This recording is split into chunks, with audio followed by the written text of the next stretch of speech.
제가 잘 알고 존경하는 최 목사님이라고 하는 분이 계셨습니다. 그 아버님도 목사님이시고요. 그런데 제가 30대 초반에 아주 젊은 나이에 이 최 목사님께서 시무하시는 교회에 부흥회를 인도하러 갔었습니다. 지금은 부흥회라고 해도 사흘 정도 합니다만은 그 옛날에는 닷새 동안 했습니다. 월요일부터 시작해서 금요일까지 이렇게 부흥회를 하게 되고, 지금은 여기저기 여관도 있고 호텔도 많아서 이렇게 숙소를 정합니다만은 그 옛날에는 왜 그런지 꼭 목사님 댁에서 목사님하고 같이 잤어요. 한 방에서. 그렇게 하면서 부흥회를 하게 되는데, 그러니까 그 본교회 목사님하고 닷새 동안을 같이 합숙을 하는 거예요. 식사도 같이 하고 같이 자고 먹고 또 그리고 가끔 또 오후에 또 신방도 같이 가고 이랬어요. 그런 때였는데, 이렇게 닷새 동안을 같이 지내다가 마지막 날입니다. 그 최 목사님이 느닷없이 내게 큰 고민이 하나 있는데 황 목사 한번 들어볼라오? 뭔데요? 말씀해 보세요. 내 아버지가 목사거든. 그런데 말이야, 젊었을 때 아버지 목사님이 젊었을 때 장례식을 다녀오는 거예요. 어디 가서 세상을 떠난 사람이 있어서 장례식을, 산에 가서 입관하고 이런 거 다 하고 저녁에 돌아오시면 꼭 한마디 하는 게 있대요. 매장은 안 되겠더라. 나 죽거든 화장해라. 꼭 말하는 거예요. 나 죽거든 화장해라. 그도 그럴 것이 저도 해봤습니다만은 가서 여러 곳에 가서 이렇게 공동묘지 같은 데 땅을 파보면요, 그 뼈가 안 나오는 곳이 없어요. 그 옛날에 다 묻었던 곳이에요. 거기에 또 파고 묻고 또 파고 묻고 그러는 거예요. 그것도 파보니 별거 없잖아요. 이분이 깊이 생각을 해서 나 죽거든 매장하지 말고 화장해라. 그 매장이라는 게 아무것도 아니다. 그거 무슨 소용이 있는 거냐 그게. 그런 거로 화장해라 그러더래요. 그러니까 젊은 아들이 뭐라고 하겠어요? 아버님, 왜 끔찍한 말씀을 하십니까? 벌써부터 그런 말씀을 하십니까? 그러면 아니다. 나 죽거든 화장해라. 아니 그래서 입버릇처럼 화장해라 하더니 나이 60이 딱 되니까 뭐라고 하는 거 아니? 화장은 안 되겠더라. 이러는 거예요. 그다가 또 70이 넘으니까 이제는 또 어디 다녀와서 하는 말이, 그 양지 바른 곳에 말이다. 그거 참 그 묘를 썼으면 좋겠더라. 그 땅을 샀다가 우리 가족묘지로 했으면 참 좋겠더라. 그 묘지는 자가 명당이더라. 이런다는 거예요. 그러니 이 최 목사님 말씀이 도대체가 한평생 화장하라 하더니 이제 와가지고 명당 찾아다니니 말이에요.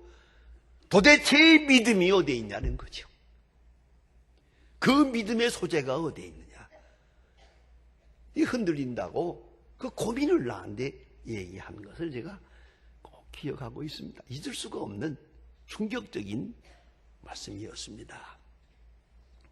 내 안에 또 하나의 내가 있다는 걸 잊지 마세요. 스스로 속지 마세요. 내 안에 또 다른 나 하나가 있어요.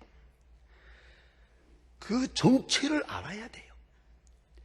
내가 선한 면도 있는가 하면 또 악한 면도 있어요.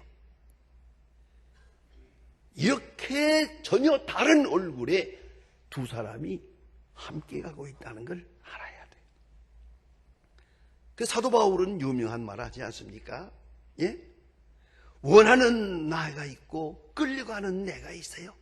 원함은 내게 있으나 선을 행한 것은 없노라. 선을 행하기를 원하는 나에게 악이 함께 있는 것이로다.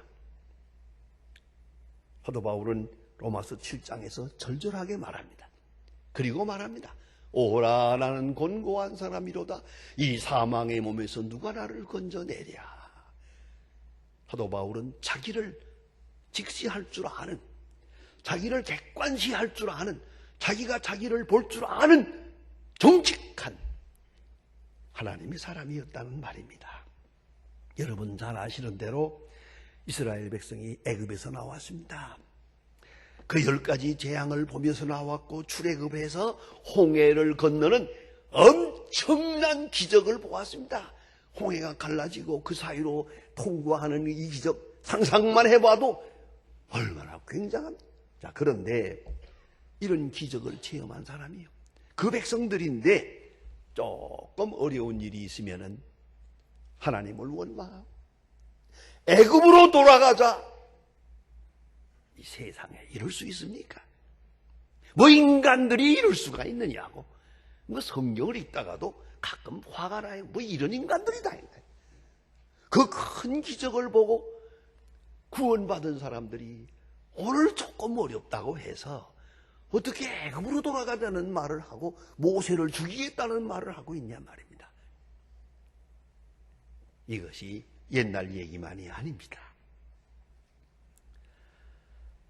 그래서 유명한 헤케고스는 말합니다. 창조적 단절이라는 유명한 말을 썼습니다. 창조적 단절이 없이는 창조적 미래가 없다. 예수님께서 제자들과 함께 겟세마네 동산에 올라가서 기도하고 계십니다. 그런데 예수님 지금 몇 시간 후에 있을 십자가를 생각하며 피땀 흘려 기도하는데 제자들은 옆에서 굴굴 자고 있는 거예요. 돌아가서 제자들을 깨우시면서 하신 말씀, 영원히 잊지 못할 소중한 말씀입니다. 마음에는 원이로되 육신이 약하도다. 자비하심이 풍성한 말씀입니다. 만약 죄송하지만 입장을 바꾸고 제가 예수님이라면 그렇게 말 안 하겠어요. 너희들은 싹시 놀았다. 그런데 예수님은 마음에는 원한다. 그 중심을 인정해 주어서요. 피곤해서 자고 있을 뿐이지 마음은 아니다 하고 그 선한 면을 이렇게 극대화해 주신 것 너무너무 고마운 말씀 아니겠습니까? 참 의미심장한 말씀입니다. 여러분, 그러면 어찌하면 되겠습니까? 이 옛사람, 아직도 미결이 되어 있는 이 옛사람 어떻게 하면 되겠습니까?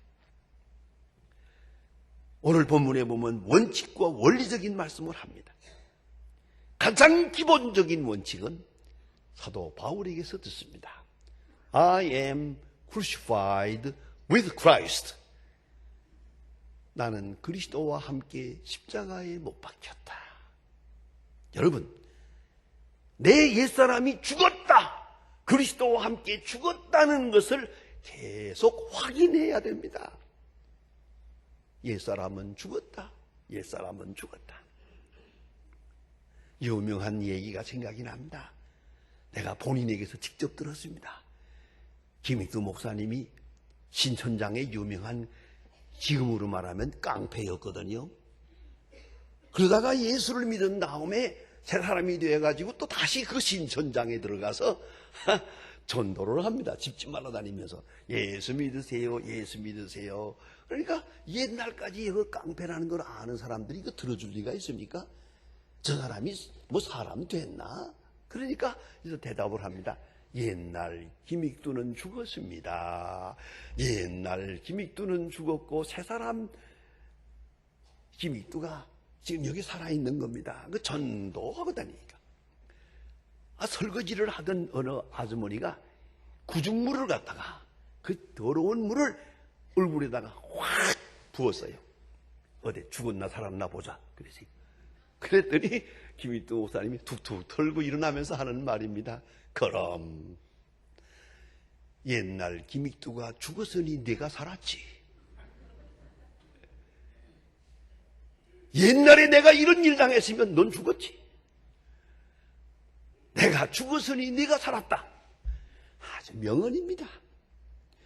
김익두 목사님 자신이 이 말씀을 하시면서 그렇게 싱글싱글 웃는 모습을 제가 직접 보았습니다. 여러분 생각해 보세요.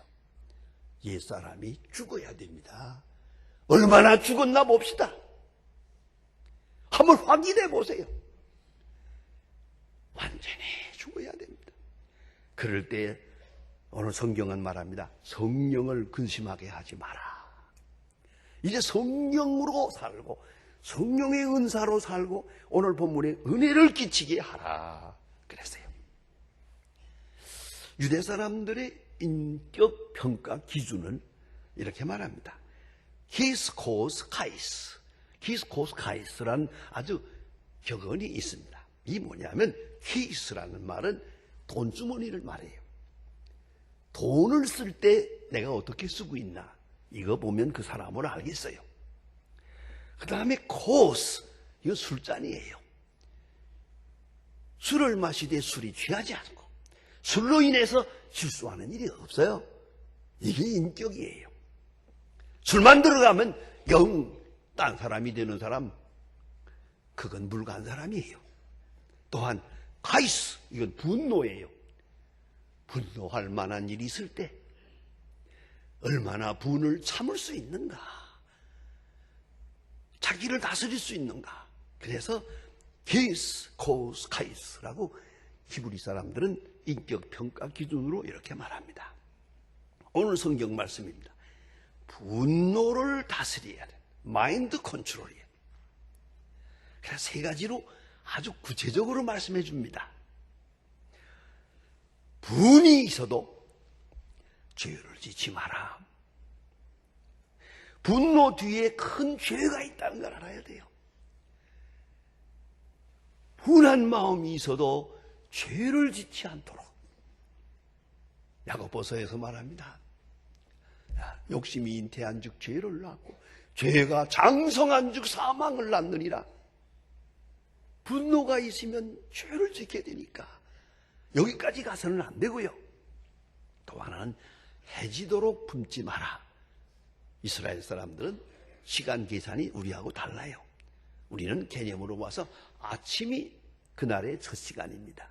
그리고 저녁이 그날의 끝입니다만은 이스라엘 사람들은 해 질 때가 다음 날입니다. 창세기에 있잖아요. 저녁이 되고 아침이 되니 다음 날이로라. 그래서 저녁이 먼저예요. 저녁이 되면 다음 날이에요. 이 말은 뭐냐면 화가 나고 분한 일이 있어도 다음 날까지 끌고 가지 마라. 그 말이에요. 두고 보자. 그러지 마세요지.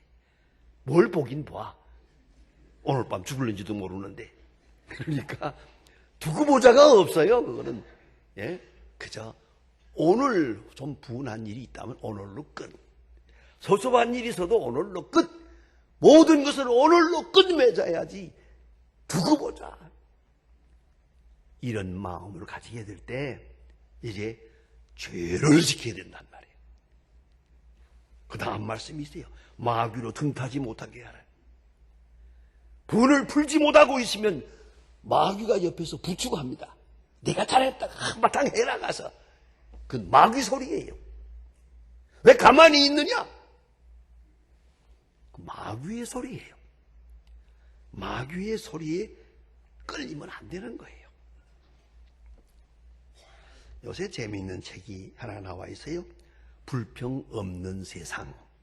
이 책 제목입니다. 불평 없는 세상. A complete free world라고 하는 이 책인데요. 윌 보웬스라고 하는 목사님이 쓰신 책인데 아주 미국에서 굉장히 많이 팔린 교양서적입니다. 이것은 뭐냐면 인간이 겪는 모든 불행은 그 뿌리에 불평이 있다는 거예요. 감사하는 자는 마귀도 시험하지 못해요. 그런데 불평을 하면 마귀가 좋아해요. 옆에서 네가 잘했다 그래요. 그 마귀의 소리를 알아들을 수 있어야 돼요. 꼭 잊지 말아야 합니다. 이분이 책에서 이런 말을 하고 있어요. 여러분, 기름값 올라간다고 불평을 합니까? 그 사람은 차가 있기 때문이에요. 출근 시간에 교통이 막힌다고 불평을 합니까? 그 사람은 직장이 있기 때문이에요. 직장 없으면 불평할 것도 없어요. 그러면 생각해 보세요. 우리의 불평이라는 것이 에스컬레이팅 하거든요. 점점 이렇게 상승작용을 해요. 조그마한 일에 불평하다 보면 그 다음 올라가서 마지막에 하나님까지 원망하게 된단 말이에요. 그리고 가장 중요한 것은 마귀의 노예가 돼버려요. 마귀의 사독을 받게 된단 말이에요. 그런 거로 안 된다는 거죠. 그래서 분노를 다스리라. 마음을 항상 평안하게 할 뿐더러 분노를 지워버리고 원망을 감사로 바꿔야 돼요. 행복한 마음으로 바꾸면 이 죄악을 이길 수가 있어요. 또 하나의 방법은 오늘 성경에 말합니다. 아주 재미있는 표현입니다. 성경에 보면요. 예? 그래서 도둑질하는 자는 다시 도둑질하지 말고 돌이켜 가난한 자에게 구제할 수 있도록 자기 손으로 수고하여 선한 일을 하라. 이건 뭡니까? 도둑질하는 자가 도둑질했어요. 그 궁핍에서 했다고 칩시고. 그러면 이제는 일을 하되 나 먹고 살기 위해서가 아니라 구제할 것이 있기 위해서 일을 하라. 적극적이에요. 이 구제할 것이 있기 위하여 손으로 일하라. 선행을 하란 말이죠. 여러분, 우리가 잘 아는 선한 사마리아 사람의 비유를 압니다. 우리는 얼핏 이렇게 편안하게 읽고 지나가지만 굉장히 중요한 의미가 있답니다. 이 사람은 사마리아 사람이에요. 저기에 누워있는 사람은, 불안당 맞은 사람은 모름지기 유대 사람이에요. 그러면 유대 사람이 사마리아 사람을 얼마나 멸시하는지 몰라요. 심지어는 사마리아 땅을 지나가지도 않아요. 더러운 땅이라고. 사마리아 사람 상종하지 않아요. 경건한 유대인은 사마리아 사람 집에 절대로 안 들어가요. 이렇게 멸시를 받은 사람이에요.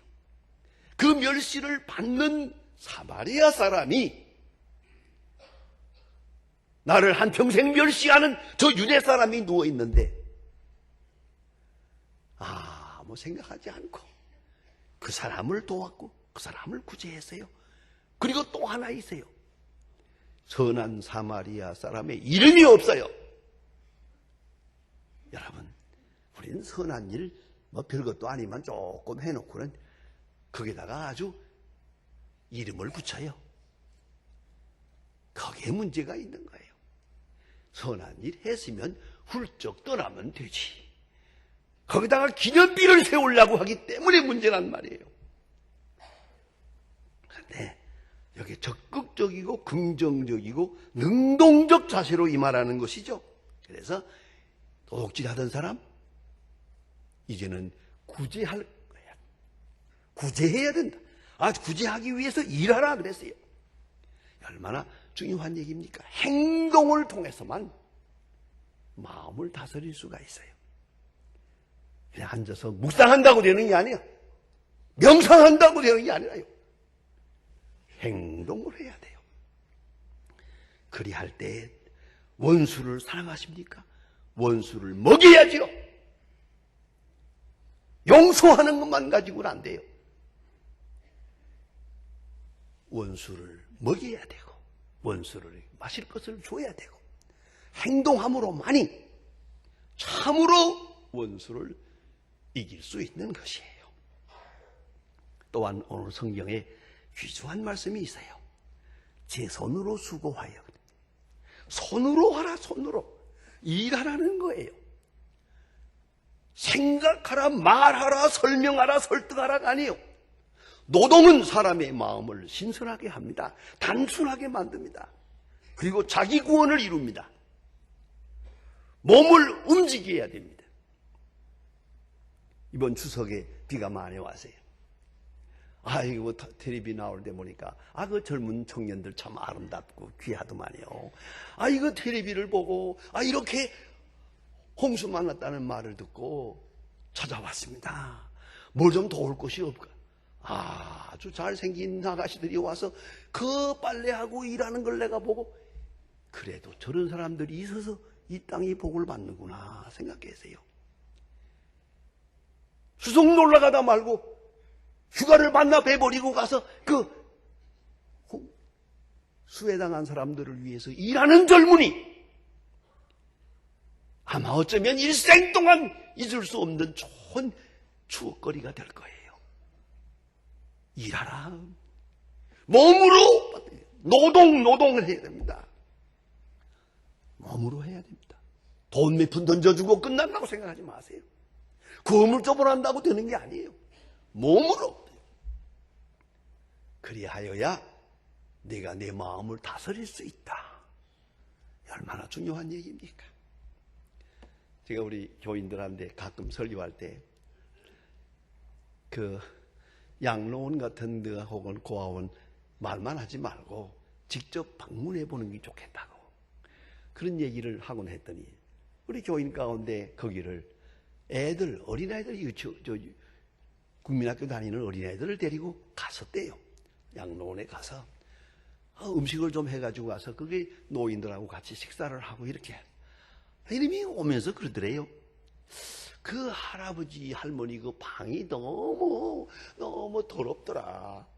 그러면 다음 시간에 우리 가서 도배해 드릴까? 그러자고. 다음에는 풀을 쏘가지고 종이를 사가지고 가서 한낮을 전부 도배를 했어요. 하얗게 도배를 밝게 해놓고 식사를 같이 하고 돌아왔어요. 밤에 잘 때 가만히 문을 열어보았더니 요 꼬마들이 두 놈이 말이에요. 손을 딱 쥐고 울면서 기도하더래요. 그래, 너 할아버지 할머니가 너 불쌍해서 우냐? 아니요. 우리가 너무 행복해서 웁니다. 기가 막힌 겁니다. 이 한마디가 얼마나 값진 겁니까? 이건 몸으로만 경험할 수 있는 거예요. 오늘 성경은 잠언에서 말합니다. 노하기를 더디하는 자는 용사보다 낫고 자기 마음을 다스리는 자는 성을 빼앗는 자보다 나으니라. 마태복음 20장 28절에 말합니다. 나는 섬기름을 받으러 함이 아니요 섬기려 하고 자기 목숨을 대속물로 주려고 왔노라. 내 마음을 다스리는 비결은 내 마음의 간사함과 내 마음의 거짓됨과 내 마음의 교만과 나약함을 먼저 알아야 돼요.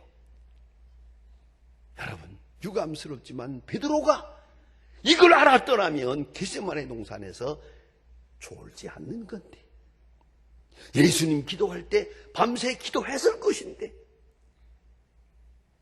자기의 나약함을 모르고 굴굴 잠만 자다가 결국은 예수를 3번이나 모른다고 하는 부끄러운 사람이 되고 말지 않습니까? 여러분, 내 자신을 알았습니까? 기도할 것이고, 그리고 잘 다스려야 됩니다. 제2의 나, 또 하나의 나를 완전히 속박을 해야 됩니다. 십자가에 묶어놓아야 됩니다. 그리고야 그리스도의 사람으로 자라고 성장하는 그리스도인의 인격을 보게 될 것입니다. 기도하십니다.